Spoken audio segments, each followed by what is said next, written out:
प्यारे देशवासियों, हमारे प्रदेशों में या प्रांतों में मानता हूँ कि हर एक वहाँ की भी सरकारों की अपनी अपनी जिम्मेवारियाँ हैं और उनको भी प्रांत के लिए, देश के लिए, अपने प्रदेशवासियों के लिए बहुत कुछ करने की उनके ऊपर जिम्मेवारी होती है। उनकी ये फ़र्ज़ बनता है, दायित्व बनता है।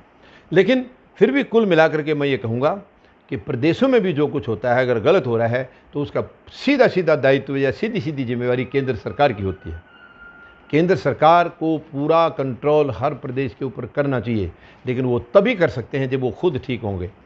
अगर केंद्र सरकार खुद गलत है तो वो अपने अपने नीचे जो प्रांतों की जो सरकारें हैं उनके ऊपर वो क्या कंट्रोल करेंगी। तो ये दुख की बात है कि हमारी केंद्र सरकार सही नहीं है, वो सही काम नहीं कर रही है, केवल दर्द दे रही है, दुख दे रही है जनता को, तो वो उस प्रांतों को कैसे रोकेगी। अब देखिए, राजस्थान में अलवर में एक महिला की कल हत्या कर दी गई है। वो दहेज नहीं लाई थी तो उसके लिए हत्या कर दी। क्या दहेज इतनी बड़ी चीज़ होगी? उसको उस महिला की ज़रूरत नहीं थी, उस इंसान की ज़रूरत नहीं थी, और वो किसी की बेटी थी, किसी की बेटी थी। वो उनके कोई सपने थे इनके माँ बाप के, उन्होंने पाला पोसा है, बड़ा किया है और उसकी शादी की है। बड़ी धूमधाम से शादी की होगी, मैं मानता हूँ। कोई भी माँ बाप अपनी बेटी की शादी ऐसे ही नहीं कर देता है, बहुत धूमधाम से करते हैं, औकात से ज़्यादा खर्चा भी करते हैं। तो क्या इसी दिन के लिए पाला था उन्होंने? एक बदतमीज़ घर, जिस घर में वो चली गई, क्या वो इतने गंदे निकम्मे बेकार लोग हैं कि उनको दौलत से प्यार है? तो दौलत से शादी करते, लड़की से शादी क्यों की थी? दौलत से करते, कहीं गुंडे बदमाशी में जाते, वहाँ दौलत आएगी, वहाँ शादी करो। शर्म की बात है ये। और मैं सीधा सीधा केंद्र सरकार को जिम्मेवार मानता हूँ। केंद्र सरकार जो इनका दायित्व है, जो इनकी जिम्मेवारी है, उसकी तरफ नहीं देखती हैं। जो इनकी जिम्मेवारियाँ नहीं हैं उस तरफ 24 घंटे लगी रहती हैं, 24 घंटे लगी रहती हैं। विस्टा प्रोजेक्ट है, 24 घंटे प्रधानमंत्री महोदय का वहीं ध्यान है। क्यों आपको वो देशवासियों को नहीं चाहिए? आपके अकेले के लिए आप क्यों लगे हुए उसके ऊपर?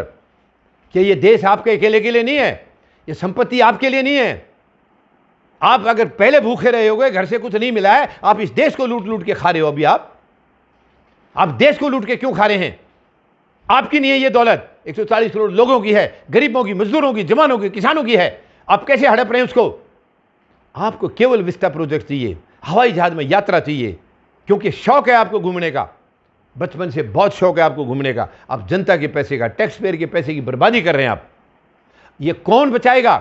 प्रदेशों के अंदर गलत हत्या ना हो, गलत बहन बेटियों के साथ जो है उनकी सुरक्षा में कोई कमी ना आए, कौन देखेगा? आपका तो बड़ा लंबा चौड़ा नारा था, बेटी बचाओ बेटी पढ़ाओ। कहां गया वो नारा? कहां गया नारा प्रधानमंत्री महोदय? केवल कागजों में था, सरकार बनाने तक का था। अब कौन देखेगा उसको? मेहरबानी करके जागिए और हमारी बहन बेटियों की सुरक्षा कीजिए। बहुत दुख की बात है ये। धन्यवाद। जय जवान, जय किसान, जय हिंद।